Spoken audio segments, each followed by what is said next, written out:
Joyce Morial, formada em moda, diretora criativa da Artitude de... Está começando aí no cenário da música. Boa noite a todas e todos e todes. Bem, Cris, o que é que eu posso dizer é que eu sou Osinete Santana. Minha trajetória você conhece como ninguém. Mas o público não conhece. Fale para o público. Vamos lá, gente. Nasci dentro das artes, primeiro como criança, porque eu sempre adorei música. Depois eu passei a dançar e na dança eu conheci o hip hop ainda na pré-adolescência, eu me apaixonei.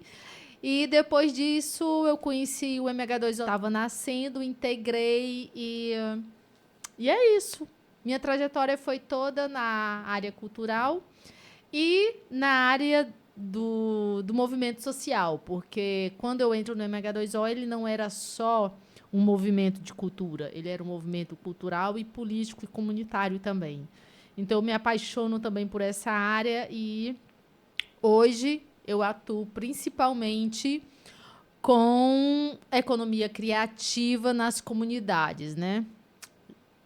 É isso. Joyce Morial. Gente, a minha trajetória é muito recente. Eu sou a nova aqui do grupo, né? A bebê. Em tudo, né? Em comparando aqui com essa galera que atua há muito tempo no meio da política. Eu conheci Ana Cristina aos 16, 17 anos e acabei me interessando para a política e estamos aí junto até hoje. Que é o contexto atual que a gente está vivendo, essa violência toda contra a mulher, e parece que ela só cresce, né? Quando você toma conhecimento das estatísticas, não está diminuindo. Não. E as últimas estatísticas, né, que aparecem, né, as mais recentes, só falam que ela vai aumentar. A tendência da violência contra a mulher, ela aumentar. E a maior estatística é contra as mulheres negras. Sim, são as principais, né, principais vítimas.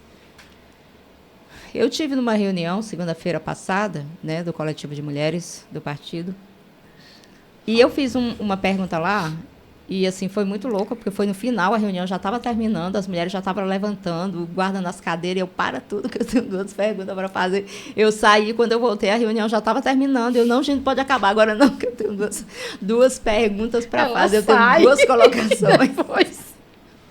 Aí parei tudo. E aí uma das colocações é o seguinte, existe algum tipo de pesquisa no Brasil, né, que defina o perfil dos agressores? Porque as estatísticas, né, que a gente tem que falam sobre a violência contra a mulher é muito o perfil das mulheres que são agredidas, né? Mas você não tem um perfil de quem agride, né? Quem são, né, os algozes, né? Assim, qual é a vida deles, né? Que comportamento eles possuem? Tem um movimento que ele segue, que é o Red Pill, alguma coisa assim. Então, a maioria desses homens seguem esse tipo de movimento. E esse movimento parece que é ódio contra as mulheres total. E ele está espalhado em todas as classes. Tanto ele entra na periferia, como ele entra na classe média e na classe média alta. Agora, se a gente for pegar pelo que a gente vê nas redes sociais, é principalmente pessoas ligadas a um pensamento específico ideológico da sociedade. E isso é visível pelos fatos que aparecem registrado nas redes sociais. Eu acho que, inclusive, é interessante, porque eu acho que pelas redes sociais dá para se fazer uma boa pesquisa. Tá. Pronto, o Red Pill não é aquele mesmo do 880, né, do celibato involuntário. Mas possivelmente deve estar ligado. Sim, tá ligado. Tá ligado. Mas são dois movimentos distintos. Mas com o mesmo geralmente tipo de ideologia em isso. relação à mulher. Mas se você observar, por exemplo, quando você vê o Red Pill e você vê também aquele outro movimento, né, do celibato involuntário, né, que também prega o ódio às mulheres, você vê um perfil de homem. Eu vejo um perfil ali. Sim. Homem branco, muitos de classe média, posição econômica um pouco melhor. Muitos dos casos que acontecem são de periferia. Bastante casos no interior, muitos casos no interior. Eu estou colocando isso porque eu fiz esse questionamento na reunião do coletivo de mulheres e muitas mulheres acharam muito interessante. Ela não deu para aprofundar, porque a reunião, como eu disse, a reunião já estava terminando. Eu puxei o microfone, né, para poder fazer a colocação. Mas algumas mulheres colocaram que essa poderia ser uma pauta a ser tratada. Por exemplo, já li alguns materiais que falam da violência doméstica nos Estados Unidos, por exemplo. E tem publicações de perfil, né, tem entrevistas, né, desses homens que praticaram a violência. Então, e os perfis são bem definidos. Aqui não tá tem. Entendendo? Aqui a gente não tem isso. Ainda não temos. Tá entendendo? Pelo menos eu desconheço, né?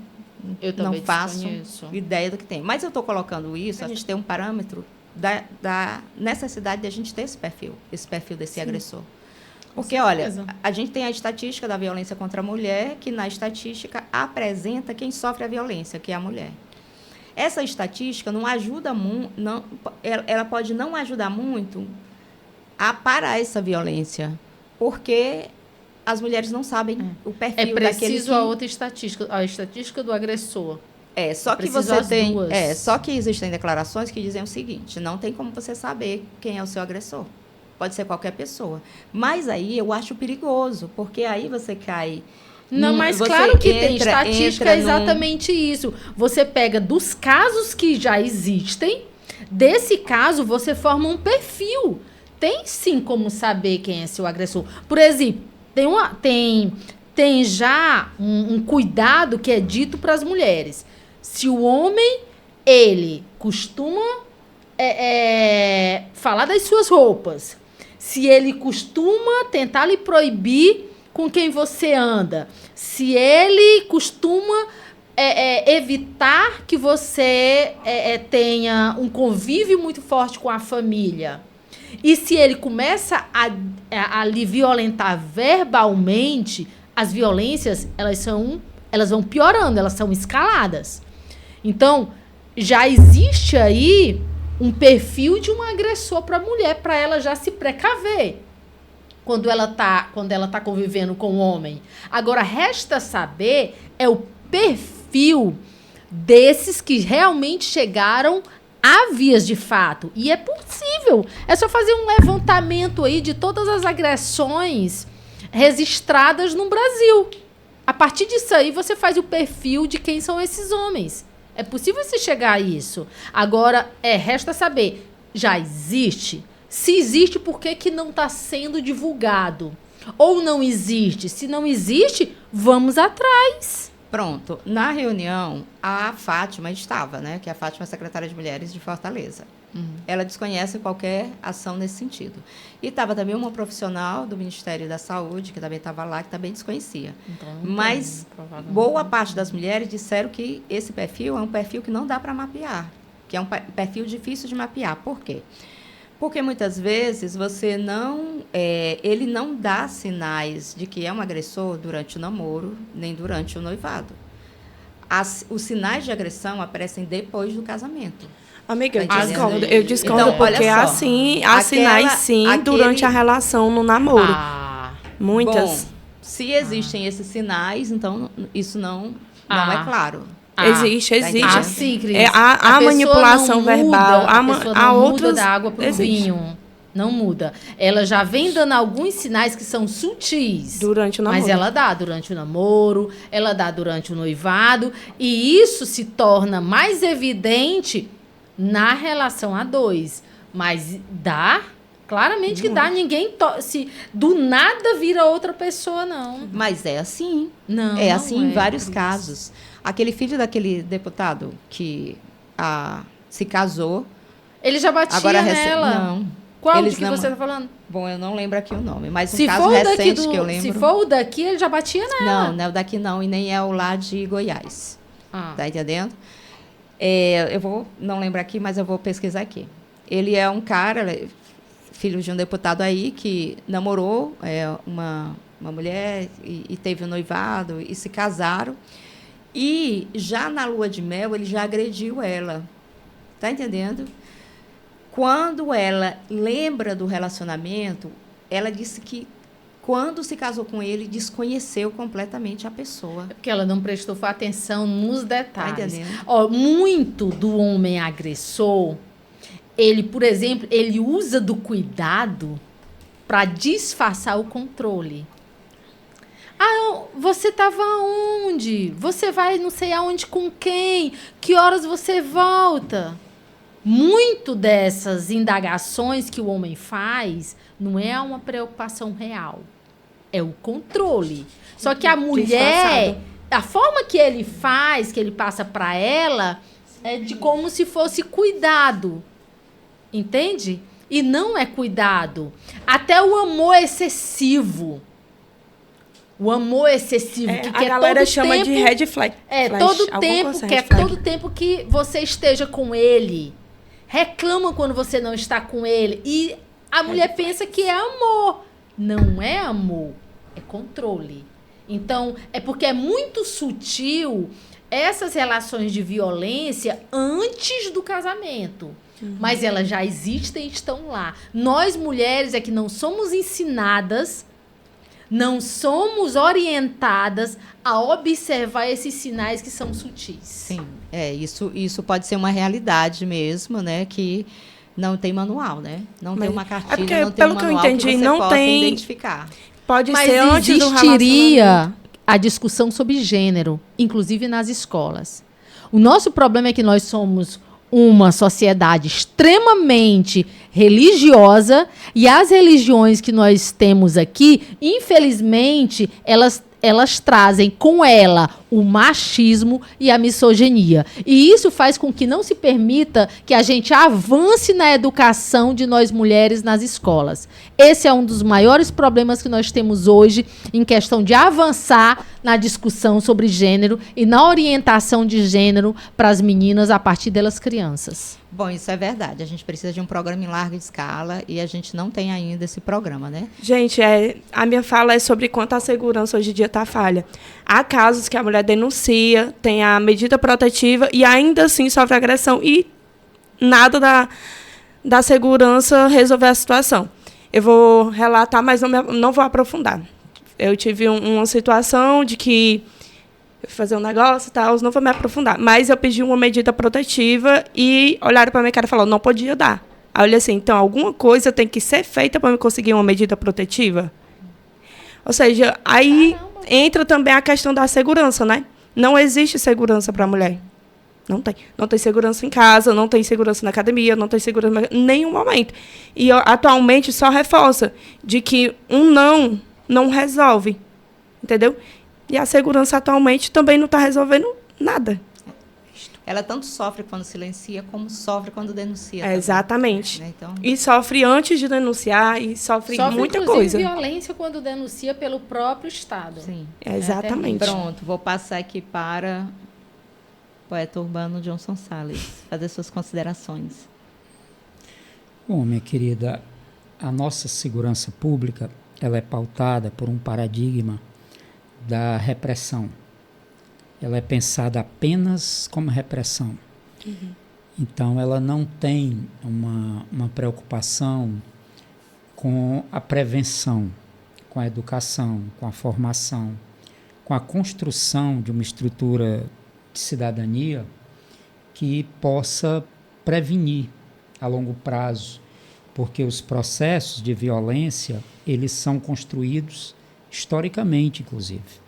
A violência no Ceará, ela tem raízes históricas. Desde o processo da colonização, não é? Essa brutalidade toda, essa cultura do macho, isso tudo é histórico, é construído ao longo do tempo. E cultura só pode ser modificada ou transformada também ao longo do tempo, também historicamente. Então, uma sociedade que não tem uma preocupação com a educação, com a formação cidadã, ela não tem como colher frutos diferentes dos que a nossa sociedade hoje está colhendo.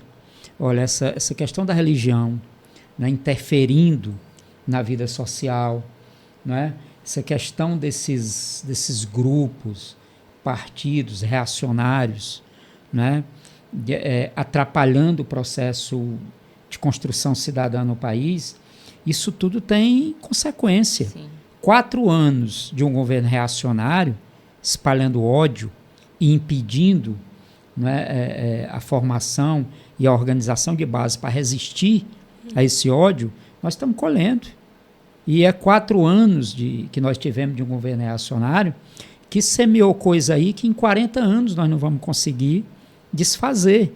Né? Mas isso só coloca para nós a necessidade de caminharmos na contramão disso tudo, de exigir das instituições, exigir das escolas, e exigir, inclusive, dessas entidades religiosas que se responsabilizem por isso. Porque esse sangue que hoje jorra dos corpos femininos na sociedade cearense, ele não é produzido só por um indivíduo misógino, machista, violento que foi lá e efetuou. Esse sangue aí está nas mãos de toda a sociedade. Né?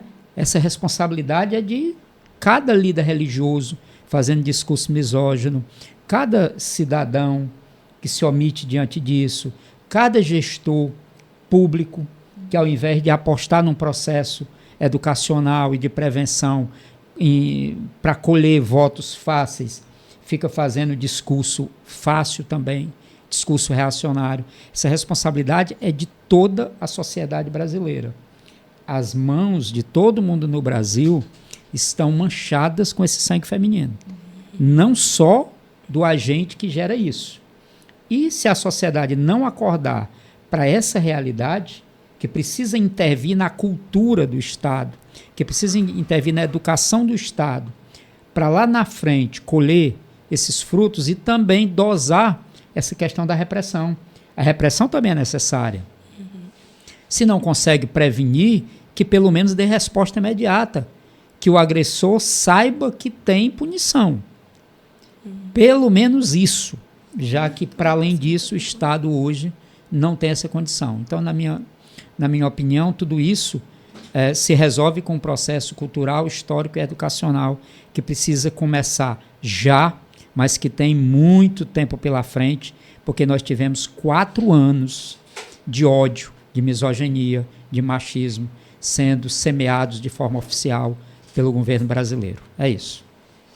É isso, gente. Vamos aqui. Deixamos aqui a reflexão, né, do que estamos conversando agora no nosso podcast, e foi muito bom todo esse diálogo que a gente teve. Agradecer as presenças da Alzinete, da Joyce e do Johnson Salles. E a sua, Ana Cristina. E a minha. Do Orenilton, né? Orenilton que possibilitou aqui esse podcast. Com certeza. Palmas para Orenilton. Falou.